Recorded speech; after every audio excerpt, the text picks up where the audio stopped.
நாமக்கல்லில் பிடிபட்ட ஏடிஎம் கொள்ளையர்களை தற்போது நீதிமன்றத்தில் ஆஜர்படுத்துவதற்காக காவல்துறையினர் அழைத்து சென்றிருக்கிறார்கள். விவரங்களை நம்முடைய செய்தியாளர் குருசாமி விவரம் என்ன? தேவா, நாமக்கல் மாவட்டம் வெப்படையில் நேற்று காலை மேவாட் கொள்ளையர்கள் 6 பேர் பிடிக்கப்பட்டார்கள். மொத்தம் 7 பேர் வந்த நிலையில் ஒருவர் என்கவுண்டர் முறையில் கொல்லப்பட்டார். ஒருவர் காயமடைந்திருக்கிற நிலையில் அவர் கோவை அரசு மருத்துவமனையில் சிகிச்சைக்காக அனுமதிக்கப்பட்டிருக்கக்கூடிய நிலையில் 5 பேரிடம் தொடர்ச்சியாக விசாரணையானது நடத்தப்பட்டு வந்தது. சுமார் 21 மணி நேரத்துக்கு மேலாக விசாரணை நடத்தப்பட்டு வந்த நிலையில் தற்பொழுது விசாரணை நிறைவடைந்து 5 பேர் அந்த வடமாநில கொள்ளையர்கள் 5 பேரும் தற்பொழுது குமாரபாளையம் நீதிமன்றத்திற்கு அழைத்து செல்லப்படுகிறார்கள். இர்பான், சவுகின் கான், முகமது இக்ரம், சபீர், முகமது ஆகிய 5 வடமாநில கொள்ளையர்கள் தற்பொழுது வெப்படை காவல் நிலையத்திலிருந்து குமாரபாளையம் நீதிமன்றத்திற்கு அழைத்து செல்லப்படுகிறார்கள். வழியில் குமாரபாளையம் நீதிமன்றத்தில் 5 பேருக்கும் மருத்துவ பரிசோதனையானது செய்யப்பட இருக்கிறது. 5 பேருக்கும் மருத்துவ பரிசோதனை செய்யப்பட்ட பின்னர் குமாரபாளையம் நீதிமன்றத்தில் ஆஜர்படுத்தப்பட இருக்கிறார்கள். அதன் பின்னர் நீதிமன்றத்தில் ஆஜர்படுத்தப்பட்டு அதன் பின்னர் சட்ட நடவடிக்கைகள் தொடர்ந்து இருக்கும் என காவல்துறை தரப்பில் தெரிவிக்கப்பட்டிருக்கிறது.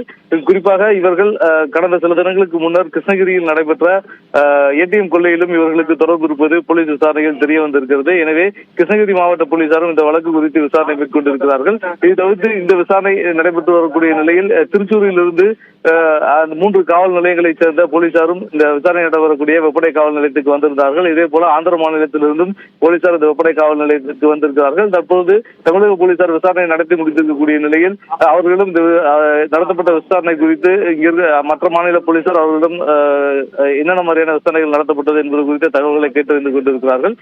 இதனைத் தொடர்ந்து நீதிமன்ற நடவடிக்கைகளுக்கு பின்னர் அடுத்த கட்டமாக கிருஷ்ணகிரி மாவட்ட போலீசார் இந்த கைது செய்யப்பட்டிருக்கக்கூடிய இந்த 5 பேரையும் காவலில் எடுத்து விசாரிப்பதற்கு திட்டமிட்டிருக்கிறார்கள்.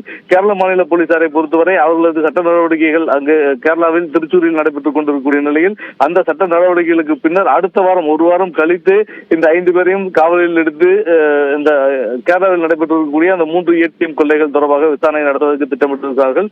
கடந்த சில தினங்களில் மட்டும் மொத்தம் 4 ஏடிஎம் கொள்ளைகளில் ஈடுபட்டிருப்பது கிருஷ்ணகிரியில் 1ம் கேரளாவில் 3ம் நடத்தப்பட்டிருப்பது தெரிய வந்திருக்கிறது. இதை தவிர்த்து இந்த கும்பலுக்கு பல்வேறு இடங்களில் இந்த இதுபோன்ற ஏடிஎம் கொள்ளைகளில் ஈடுபட்டிருப்பது தெரிய வந்திருப்பதன் காரணமாக அந்தந்த பகுதிகளில் ஏற்கனவே பதிவு செய்யப்பட்டிருக்கக்கூடிய கைரேகைகளையும் தற்பொழுது எடுக்கப்பட்டிருக்கக்கூடிய கைரேகைகளையும் ஒப்பிடக்கூடிய பணிகளானது நடைபெற்று வருகிறது.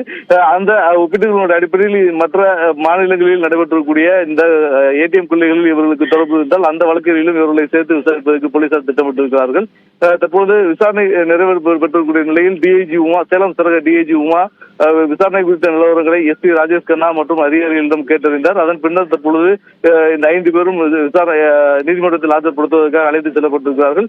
ஒருவர் காயமடைந்திருக்கக்கூடிய நிலையில் அவர் கோவை அரசு மருத்துவமனையில் சிகிச்சை பெற்று வருகிறார். அசார் என்பவர் அந்த சிகிச்சை பெற்று வரக்கூடிய நிலையில் அவருக்கு நாளை அறுவை சிகிச்சையானது மேற்கொள்ளப்பட இருக்கிறது. அதன் பின்னர் அவர் உடல்நலம் தேறிய பின்னர் அவரை தனியாக நீதிமன்றத்தில் ஆஜர்படுத்தி சிறையில் அடைப்பதற்கு போலீசார் திட்டமிட்டிருக்கிறார்கள்.